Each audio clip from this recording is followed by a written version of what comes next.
Требаше да поминат 28 години независност и да се потпише преспанскиот договор за грчки премиер да дојде во официјална посета на сега веќе Северна Македонија. Приемот беше срдечен, но без вообичаеното интонирање на химните и македонската и грчката, а не беше построена ниту армиската гарда како што е вообичаено за вакви посети.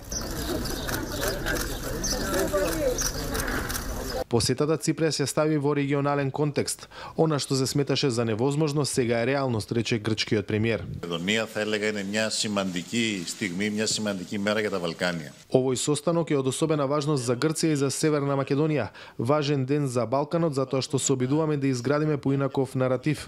Се обидуваме да изградиме поинаков наратив за Балканот, различна приказна за историјата и од конфронтација, конфликти, насилство и војна, се обидуваме да изградиме наратив на соработка, меѓусебно разбирање. Изгубивме многу време и мора да одиме напред. Изгубивме 3 децении и мораме да ги премостиме овие јазови.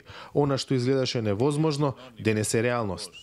Домаќинот својот гостин го нарече добар другар и пријател на земјава. Заев повика на градење пријателство со нашите соседи. Повикот беше и до граѓаните и до опозицијата во двете земји која најавува ревизија на преспанскиот договор.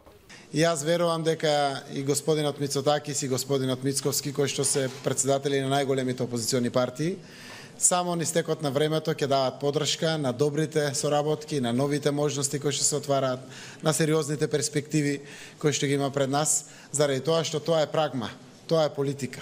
Тоа е на крајот паметно.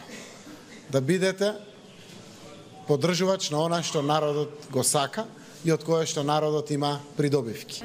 Економијата била главна тема на средбата. Се потпиша и низа меморандуми од областа на одбраната, военото разузнавање и воздухопловството, со што грчката авиација ќе патролира над македонското небо кога земјата ќе стане членка на НАТО. Посетата на грчкиот премиер, освен со силно полициско обезбедување, помине и со малкумина демонстранти. За Гласот на Америка, од Скопје, Владимир Мирчевски.